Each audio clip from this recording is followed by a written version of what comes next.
going to talk about forgotten leaders, I want to ask you, when is the last time that you came across a statement, a message, a speech, a comment by a contemporary leader? And I refer not only to political leaders, but leaders in society, leaders in business, leaders in academia, which truly inspired you. When is the last time that you came across a statement like that? Would anyone tell us? And if there is a thundering silence, does it not perhaps, I see one gentleman there who has raised a hand, does it not tell us that there is somewhere a missing connection in what passes for leadership in our country? Now, leadership is about vision. Leadership is about doing things. But leadership is above all about taking good ideas and enlarging them, replicating them, and bringing them to an audience. And I am tempted to say, tempted to conclude, and this is purely a personal observation, that we have not sufficiently challenged ourselves in recent years. We deal with issues, we try and solve problems, we have fine governments and as good leaders as I suppose we deserve, but we don't find sources of great inspiration in what our leaders tell us or teach us or guide us towards. At least that's a personal observation for what it's worth.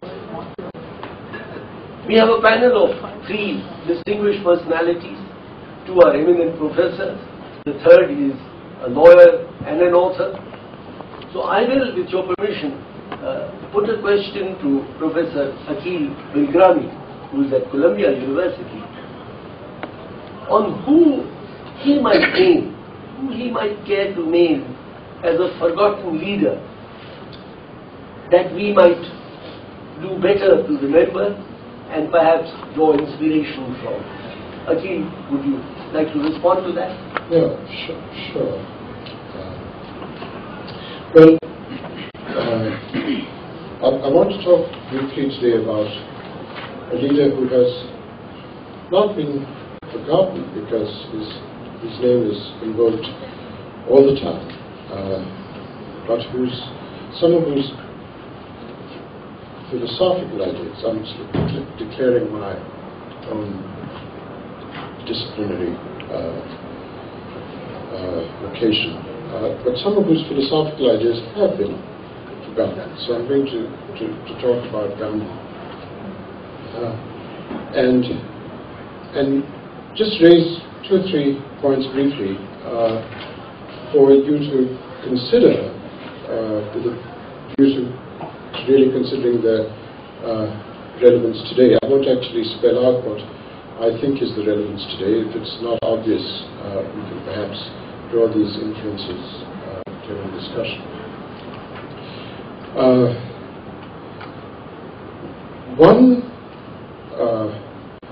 central preoccupation of Gandhi throughout his life, but really I'm talking about Gandhi the thinker and not Gandhi the activist of almost unique genius, but the highly creative philosopher as well. Gandhi asked a question which I think it would be very good of us to try and ask and answer, give a diagnostic answer to. And that's the question, how and by what agencies, both practical and conceptual, did the concept of nature become the concept of natural resources? That's a question that really drove a great deal of Gandhi's thought, and I think it's highly relevant to our own times. not just because of the slightly careening events in Copenhagen, but as an abiding issue for our times. To ask this question, how did the concept of nature, how and when did the concept of nature get transformed into the concept of natural resources? Because Gandhi thought one of the fault lines of civilization in the West was this transformation. But part of what was very deep and interesting in Gandhi's thinking was that this question that he asked about nature was not to be ghettoized into a purely ecological question. He wanted this question to be of a piece with questions about politics and human life and culture. So he asked a broader question, which expressed something that most of us have been brought up to which expressed a skepticism about what most of us have been brought up to cherish. And this was Gandhi's skepticism about notions of rights and constitutions and political principles and codes that we are all familiar with. And I think it's very important to ask what lay behind this skepticism. And I think it is, in my own view, in my own reading, my sense is that it is essentially a religious person's skepticism. But I think a good question for us to think about is there a counterpart that one might ask without particularly being committed to the notion that only religious people should be skeptical or anxious of these things. So this is, I think Gandhi thought it was a kind of impertinence to think that some principles articulated about 200 of, when he was writing this was his great work, in Swaraj, in 1908, the principles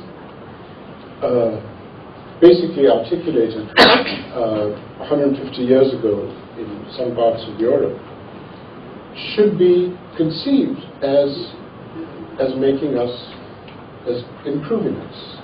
So what he was skeptical about was, and this is a religious person's skepticism, what he was skeptical about is the idea that what is bad in us can be constrained by good politics. He thought it was just wrong to think that what is bad in us could be just corrected by having the correct politics. In other words, that we could be made to be better people by being citizens. And he thought this was an impertinence to think that you could become a better person by merely becoming a citizen of a nation-state's polity. And I think both these questions for him are actually very closely linked. That's why I was saying that the question about nature and natural resources is not for him a purely ecological question. So a question arises, what is the connection between these two things, and what is Gandhi's answer? How did these transformations take place? How did we put ourselves in a position of thinking that nature could be transformed into natural resources, and that we could be made better by being made into citizens of a state? And Gandhi's diagnostic answer, to put it very briefly, is in that remarkable work of his, is that it began with the desacralization. This is the religious aspect of his work. That it began with the desacralization of nature and of human life. So it's not merely that nature was desacralized and then it became the site of predatory and extractive tendencies among human beings. That certainly happened.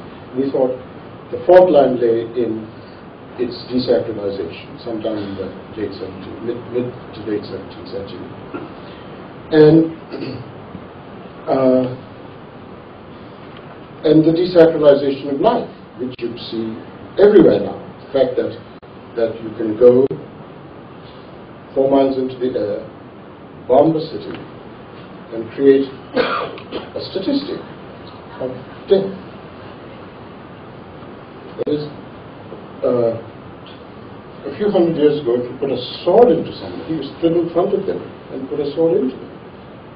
The desacralization of life, you just creates a way of dealing with life and death where you can just bomb people from 4 or 5 miles up into the air, destroy cities and life, and create a statistic in the newspaper.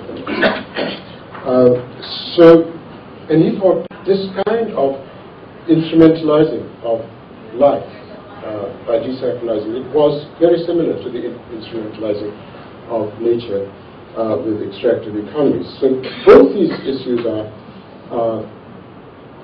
very important issues, and what I urge you to do is to think how we might have some of his qualms today without in particular talking about the sacred or the religious, if it is not something we have any commitment to. So that is there a secular counterpart to the idea of a sacralized nature? Can you and I believe in a secular counterpart to the idea of a sacralized nature, which will produce in us the same qualities that Gandhi had about extractive economies and about the instrumentalizing of life in politics? Thank you very much for an opening remark. You know, it is very difficult, I am told, to stop a professor in full flow until he's had his 40 minutes. Our next speaker is Bruce. And Bruce, apart from being a lawyer, has, to his distinction, a remarkable book on Ashoka. And Cordelia. So, without much ado, you obviously have perhaps chosen your forgotten leaders already. Would you like to say a little about that? Well, thank you very much, and thank you, Akil, for your comments, because they're a very good segue into some of the themes we can find articulated in the thought of Ashoka and Kautilya. Well, obviously, it's a rather difficult task to talk about the relevance of people who lived 23 and 2400 years ago to our contemporary challenges and dilemmas in the 21st century. At least superficially, it seems that way. But I would argue that paradoxically, in the beginning of the 21st century, the thought of Ashoka and Kautilya are more timely and more relevant than they have been for a very long time, because we're faced with the dilemmas of globalization and all its ramifications. And I think these two great leaders of ancient India, and also great thinkers, and they were also great practical politicians. Kautilya and Ashoka, of course, were real figures that exercised real power. And so it's one thing for poets or philosophers to talk about renouncing nonviolence or reverence for life or the role of war and peace, but it's another thing to look at the practical figures who actually tried to put these things into practice. And I would argue that at the beginning of the 21st century, perhaps there are three overarching themes we can think about that are challenges in the world today, for which Ashoka and Kautilya have a lot to tell us. The first is the role of force and violence in international relations.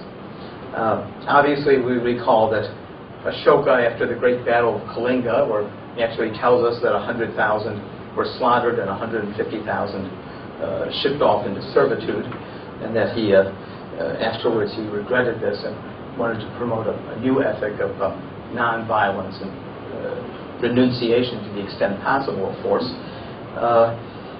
He in one sense can stand for the only really major leader in world history whoever tried to put into practice, both domestically and internationally, at least in part, a policy of nonviolence.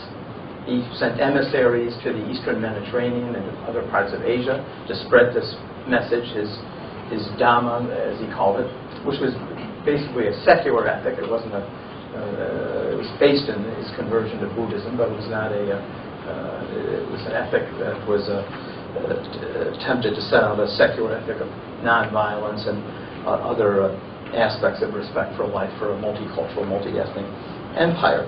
It's important to note that he didn't entirely renounce violence. If you read his edicts, he says that to the extent possible, he urges his sons, grandsons, all who come after him to renounce violence as much as possible, that the conquest over oneself is greater than the conquest over the outside world.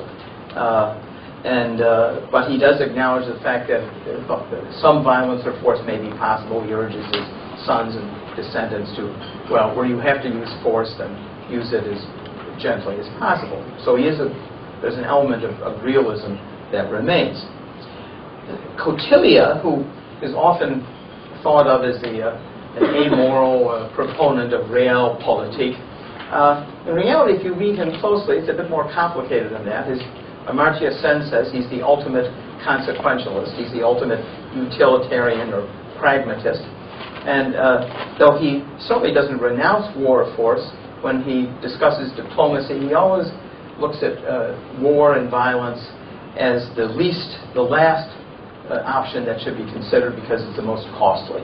If you're looking at another country, you're trying to influence an alliance is best. After that, bribery, subversion, trickery, what have you.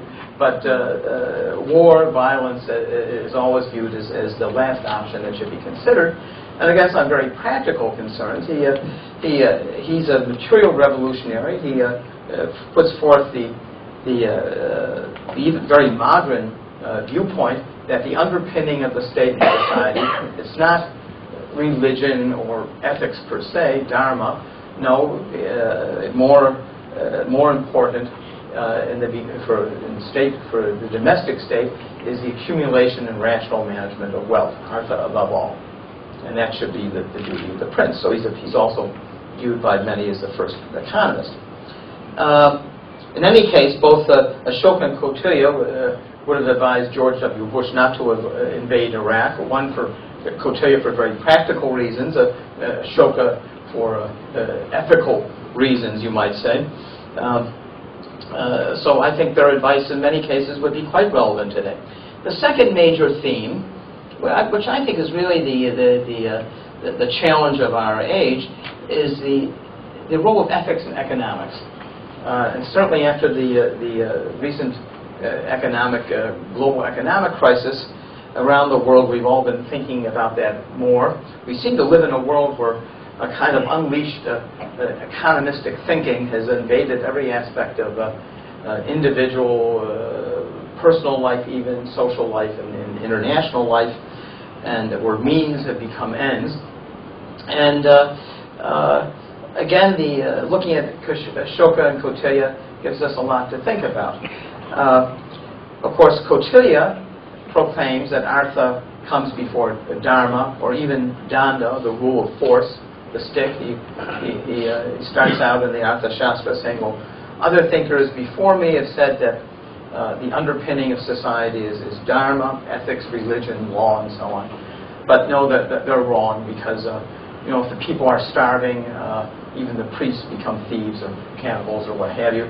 And then some people think they're realists by saying, it's danda, the stick, the rule of force. It's just the more powerful bullying the weaker. Well, no, they're wrong too, because even an elderly woman, queen or princess, if she has artha, the material wealth, then she can buy the danda, the police, the military, the thugs, what have you, to control power. So obviously, artha, the material wealth is the underpinning in social organization, and that's what the prince or the state should be devoted to. But again, if you look in detail at his discussion of, let's take nature and natural resources, he he's actually a proponent from a utilitarian standpoint of a kind of sustainable development. He sets out, for example, provisions for all kinds of protected areas, for different kinds of forests, bamboo forests, other useful fruit plants, and so on, elephant forests. Of course, elephants are very important for state and military security, so it's important for national security reasons to conserve forests. But he's actually a proponent in a utilitarian, consequentialist sense of sustainable management of natural resources. But again, not so much from an ethical standpoint or religious standpoint, simply from a pragmatic management, long-term management of the wealth of the state. I argue in my book that Ashoka inherits this great Mauryan empire, which Kautilya was plausibly at least the brains behind his organization. He was the chief minister of Chandragupta Maurya, Ashoka's grandfather. And of course, the Kautilya is, again, a combination of someone who espouses realpolitik and a kind of technocratic, utilitarian management of state resources, but without a higher ethic. Of course, the ethic is the good of the state and the good of the people, the kind of Raja Dharma, the Dharma of the king, but the Dharma of the king comes down to managing wealth in a kind of a technocratic way. Ashoka inherits this system, and he realizes that you can't hold together a multicultural, multinational empire just on realpolitik and economics, that you need a higher ethic, a secular ethic that which all people can share in. And that's his Dhamma, that's his principle. First of all, mostly nonviolence, but he sets up medical services, for example, for hospitals for both humans and animals, because he does have a Buddhist, non-anthropocentric view of respect and reverence for all life. Looking at the healthcare debates in the United States, I have to say that you had at least the principle of state-supported healthcare in India in the 3rd century BC. I don't find that irrelevant to today's debates at all. And indeed, if you look at the records of voyages of Chinese pilgrims to India centuries later, they talk about the state-supported hospitals and that kind of thing. But the one last point about Ashoka, the Ashokan ethic, is that the historian Ramila Thapar pointed out that his ethic was was an ideology of persuasive assimilation. He was not a religious proselytizer.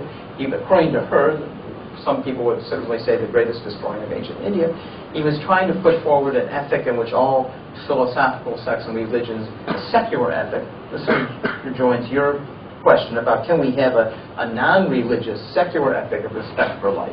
And I think this is what Ashoka tried to do. Last point, because I'm going on a bit too long. Lawyers can be long-winded too, as we know. The third challenge of our age is something, and this relates to the global environment, Copenhagen, and I think Václav Havel has made this point most eloquently. He said that our current economic and political systems lack accountability to and responsibility for the world, and the world being sense of equity, the welfare of other humans beyond national borders, but also the welfare of our planet as an ecosystem of other forms of life. And of course, this is where Ashoka is most relevant, I think, because he really did put forward an ethic of reverence for life. He has an edict, for example, of protection of endangered species. Unlike Kautilya, who's also for protection of areas and species, but on a utilitarian basis, Ashoka's edict protects species that are totally useless to humans. You do it because it's the ethically right thing to do, not because it's going to be useful in a rational, utilitarian, instrumental reason way, sense of managing the economy or what have you. So I think there's a tension between Ashoka and Kautilya. They're not really opposites. There's a lot of Kautilya and Ashoka. He inherits the Kautilyan system, but he recognizes to need it to transcend it with a higher ethic. And I would argue in conclusion that in our globalized world today, we live in a Kautilyan world, but more than ever we need an Ashokan ethic. Thank you. I think that's an excellent closing line. Can I turn now to Professor Sugata Bose and ask him as to who would be your choice, sir, in terms of a forgotten leader that deserves to be remembered and deserves to be the person from whom we draw inspiration? I rashly allowed Ambassador Rana, Kishan, to ask me whatever question he might like to pose to me.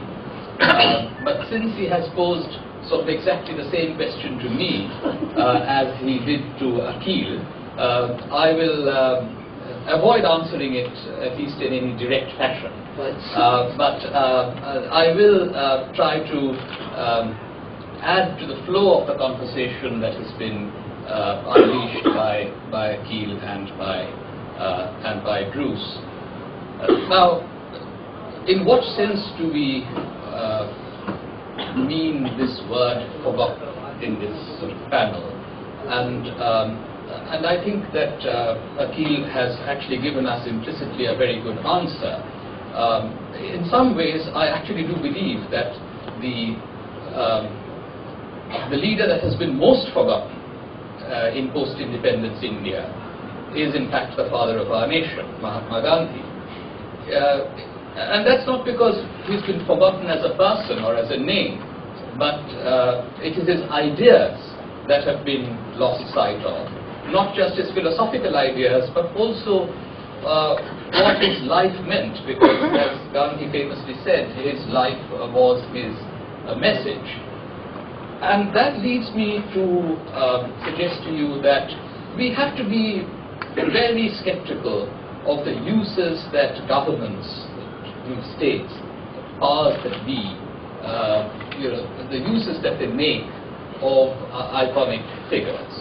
Gandhi is a classic example of someone to whom a great deal of lip service has been paid, and it has proved convenient for the Indian state in the post-independence period to offer sort of a speech claim that somehow we won independence through non-violence alone, which is historically false.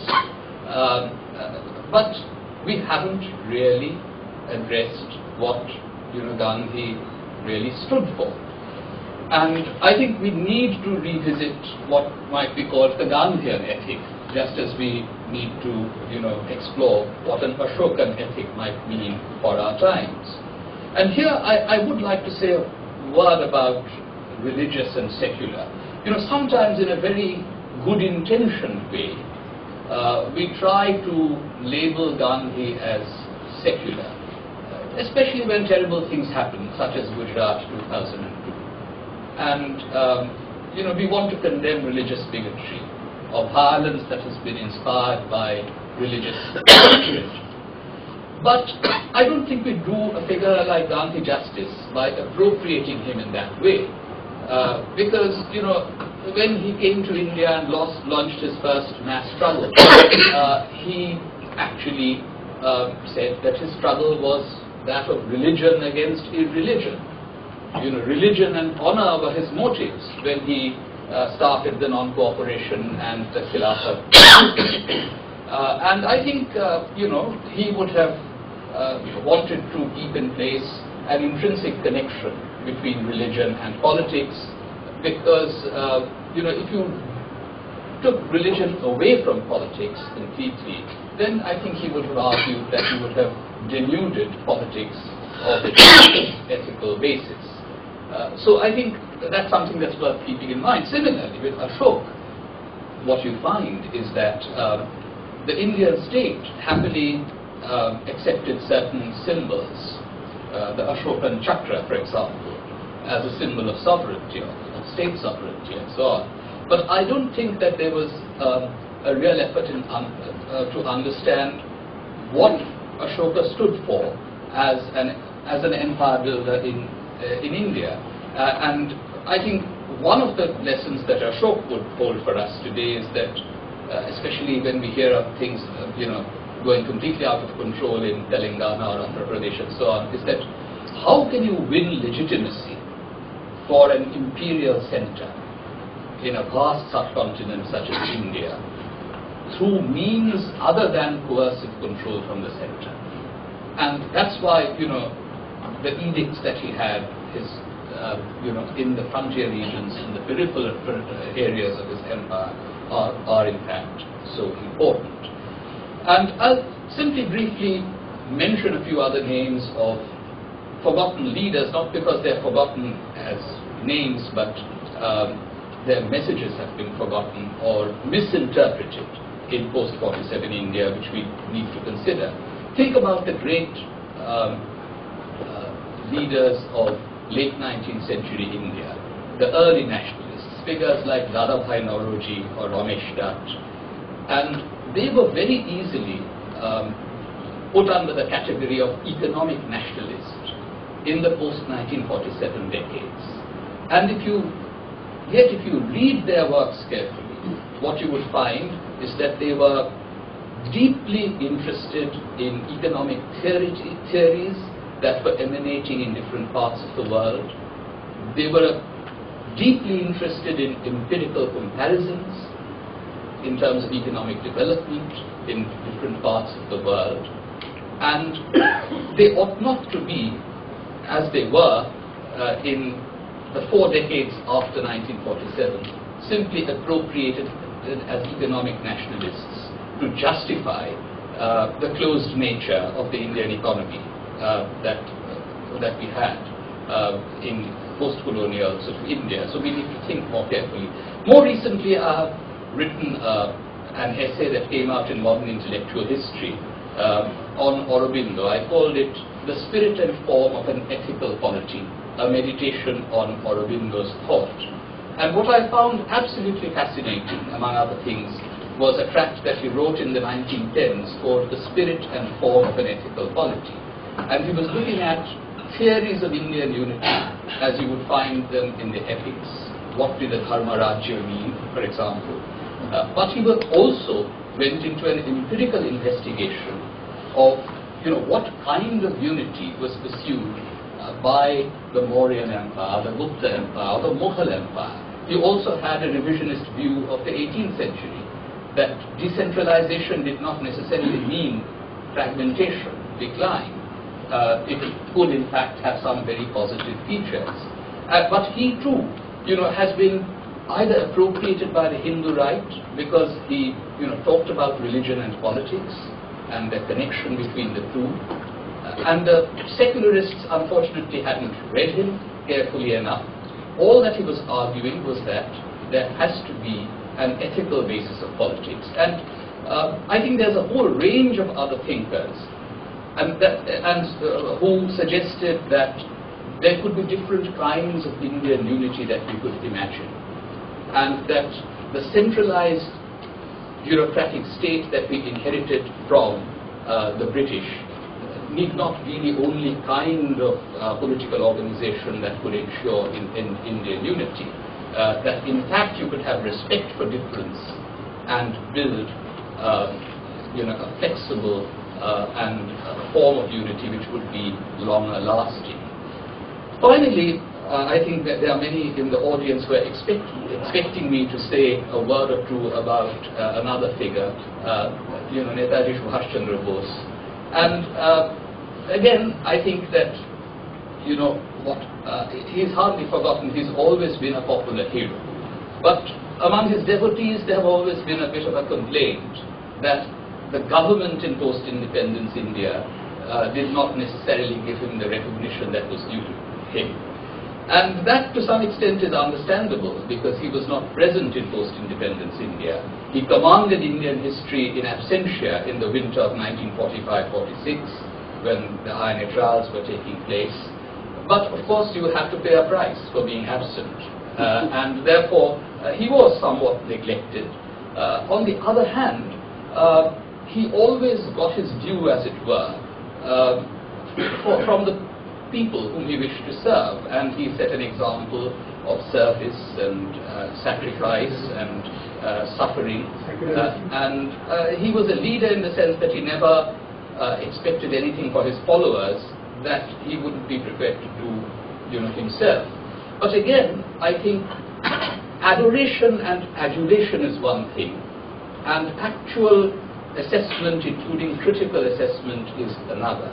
And that's why I think it's quite important not to just stop at adoration and adulation, whether of Netaji Subhash Chandra Bose or any of the other great leaders of the independence movement.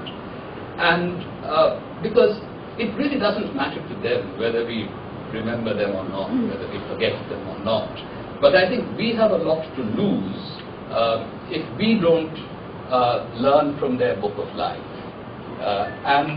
So it's in that sort of selfish spirit that the younger generation today should in fact want to study the lives and the messages of the great leaders of the past.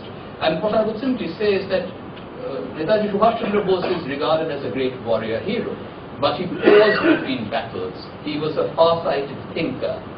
He was a philosopher. He had a vision for free India, its social and economic reconstruction. And that is something that was brought home to me as I joined my father in editing his collected works. That is the kind of interest I think that we should take in leaders whom we revere, but sometimes the substance of whose lives we tend to gloss over or forget. We remember them on anniversaries, but not on a continuous basis. And I'll simply end by actually quoting something that Gopal Gandhi, who happens to be Gandhi's grandson, said about Subhash Chandra Bose just a year ago, and why at one level he may be forgotten, but at another level he is not. And this can be said about others too, who played a big role in the pre-47 period. And he said, when he's seen in statue or portrait, a thirst is slaked but not satiated, a promise is seen but not saturated, a hope is seen but not with the regret that shadows most hopes. And then he went on to suggest Netaji also shows something more, the need and the possibility for an alter ego to the nation's power structure. Society cutting across religion, region and language and class needs a herald and a tribune that is in moral charge but not in political office. So I think that it's quite important to have in play not just figures but their ideas. There were many great ideas, economic and political, that lost out in the final battle for state power in 1947, but which may have renewed salience today, because the heyday of the over-centralized post-colonial state monolith is over. It lasted for about 4 decades, from 47 to the late 80s. And as we try to figure out new ways of envisioning our unity and India's place in the larger world, I think we need to revisit some of the ideas that were in play in the late 19th and the early decades of the 20th century. Great. One point that comes out indirectly in the statements made by all the three learned members of the panel, and this is one that is rather close to the Aspen idea, is the need to go back to the original sources and to read them. Because the impression that we have of what they have said, and that is what Sugata ji said, that is also what Akhil indirectly pointed to, and certainly Bruce referred to it as well, that it is from the sources that we will really derive inspiration and not from secondary and tertiary materials. We do want to have an open discussion, but let me put a question to you for just a 1-minute answer, if you will. What might be a practical way in which India could do more to recall the messages, the lessons of its quote-unquote forgotten leaders? And I'm not talking about what the government can do, because let's for a moment forget about the government. What is it that people in academia, civil society leaders, businessmen, and people of goodwill. What is it that we can do? Any thoughts on this? Yes, Yeah. Bruce. Well, A short answer. Yeah, I'm as a foreigner, I feel a bit shy about saying what India should do, but I'll just as a personal opinion, having immersed myself in a lot of this thought, is that I couldn't help but recall Nehru's speech at the Constituent Assembly, where the formation of the modern Republic of India was just being discussed, and when he gave a very interesting speech where he talked about the Ashokan symbols, why the Mauryan Empire was being chosen. This was a time when India was international, but its message was a message of nonviolence and peace that had a radiance in the world, but it was one of justice and of peace, and also cosmopolitan. And linking that with Amartya Sen's comments earlier today, that how in his view India in the past has tried to stand for a notion of global justice. And you can go back to Ashoka to really see how he practically, it's one thing to talk about, but Ashoka actually tried to put this into practice. He sent emissaries abroad to try and spread this message. And so I think I would go back to Amartya Sen's suggestion, that a simple one, that India could play through its cultural heritage, its historical heritage, and its role in the world by going back to the roots of Ashoka, the foundation of the modern Indian state, that could renew that message. Thank you. Akhil, would you have a quick comment on that, please? Sure. I think that the question you asked about what might be done, which doesn't depend on governments and the state, is a good question. Let me just pick it up via Gandhi again. One of the interesting things about Gandhi's views on the state, I think he was the first thinker to say that we make a mistake if we think that the state is a moral agent. Because a state is really just a bunch of dispositions. It just does what it does. It's a bunch of forces, that is. That is, they're not natural dispositions like gusts of wind and so on, but they're social or political dispositions, and they're not deliberative agents. So if the state is going to do anything worthy, it's got to be made to do it. It's really force versus force. And I mean, I don't mean physical force, because Gandhi was against that, but the reason why he mobilized masses of people was because he didn't think you deliberate and reason with the state, because the state is not a deliberative agent. It is not a moral agent. You argue with people and try and convince them, but the state just does what it does. Yes. And so it looks out for its elites usually, and so on. And so what you've got to do is to develop in ordinary people to put constraints or forces to counter the state's thing and persuade them through counter dispositions. Quick comment. On this question of the state, I think a state will always put these major leaders to instrumental use. And one good example would be Ambedkar. And that he'll be remembered as the author of our Constitution. But then the state will not then say that he got disillusioned with the post-colonial Indian state very quickly in the 1950s. Nor will the state highlight his powerful critiques of Gandhi and the Congress. If you read his essays that came out in the book, What Congress and Gandhi Have Done to the Untouchables, it's a devastating critique. And yet, I think for our young people, we need to actually give them the original sources. They have to, we have to be honest with them. And one of the ways in which we need to deliberate is how do we reach the younger generation? And here I think we have to use the technologies. We have to find ways of reaching out through using multiple media, websites, and so on. Reach the original works of these people. today. And I would invite your attention to the fact that we actually have a panel on secularism tomorrow at 16:45, that is 4:45 in the afternoon. Again, a tail end of day session, so we will obviously have again a high quality audience of limited numbers. So let me thank all of you for being patient, and thank above all the three panelists for really an absolutely brilliant set of ideas and presentations that they've given to us, and may I request you to please join me in applauding and thanking them.